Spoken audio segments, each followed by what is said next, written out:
পুরিন্তের emotion মানে ফুচকা। তো আজকে আমি বানাইলাম ফুচকা। তো hello everyone, welcome to my new video.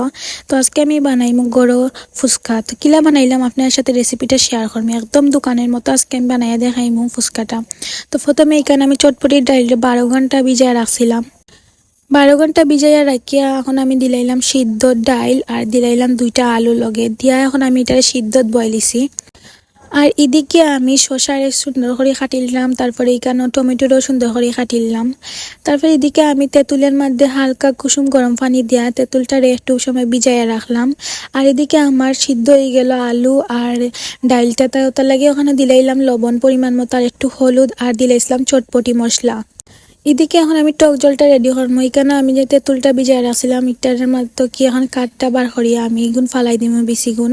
তারপরে এখানে দিলাইলাম পরিমাণ মতো লবণ, তারপরে একটু চটপটি মশলা দিলাইছিলাম। এখন দিলাম একটু ধনিয়া পাতা, কাঁচামরিচ আর দিলাইমু চিলি ফ্লেক্স দিয়া এখন বালাটিকে মিক্স করবো। আর এদিকে এখন আমি বানাইলাম ঘুগনিটার লাগি কেন আমি ডাইল আর আলুটা সিদ্ধ করে রাখছিলাম, কিন্তু বালাটিকে মেশ করে লিছি।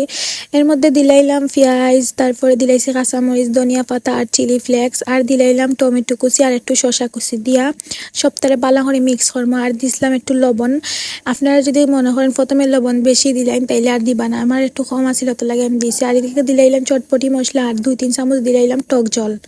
টকের পানিটা দিবা তাইলে অনেক মজা। এখন আমি টকের মাঝে আবার দিলাইলাম এই ঘুগনি 2 চামচ, তাইলে টেস্টটা আর একটু বাড়ি যায় আর টকটা একটু ঘন হয়। এখন তেলের মাঝে দিলাইমু ফুচকা। আমি বাইরে তো কি ফুচকা গুণ কিনে আনছি, আপনারাও কিনে আনিয়া করতে পারেন বা বাসাত বানাইতে পারেন। বাসাত বানানি থেকে কিনে আনলেও বালা। আমি কেন গরম তেলের মাঝে দিলাইছি ফুচকা গুণ সুন্দর করি, যে সুন্দর ফুলিয়া ফুলিয়া উঠছে আপনারাও দেখবা করিয়া। তারপরে তো আমি আস্তে আস্তে সব টিন বাজি নিলাম, যতটা আমার বাজার দরকার ততটা আমি বাজি। এখন আমি ফুচকাটা রেডি করবো। তো দেখুন সবটা আমার রেডি হয়ে গেছে। আর আমি কিন্তু একটা ডিমও সিদ্ধ করে দিয়েছিলাম। এখন আমি ফুচকার ভিতরে পুরগুন আস্তে আস্তে ঢুকাইয়া আমি আমার ফুচকাটা রেডি করে লাইমু। তো আজকের ভিডিও সেই কোনান থেকে দেখরা অবশ্যই একটা কমেন্ট করবা, আর ভালো লাগলে লাইক করবা আর একটু শেয়ার করবা।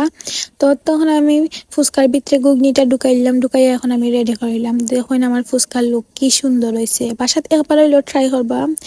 আর আজকের ভিডিও ভালো লাগলে খাইতে কি তা হইতাম, অনেক মজা আছিল। তো আজকে এই পর্যন্ত, সবাই ভালো থাকবা। আসসালামু আলাইকুম।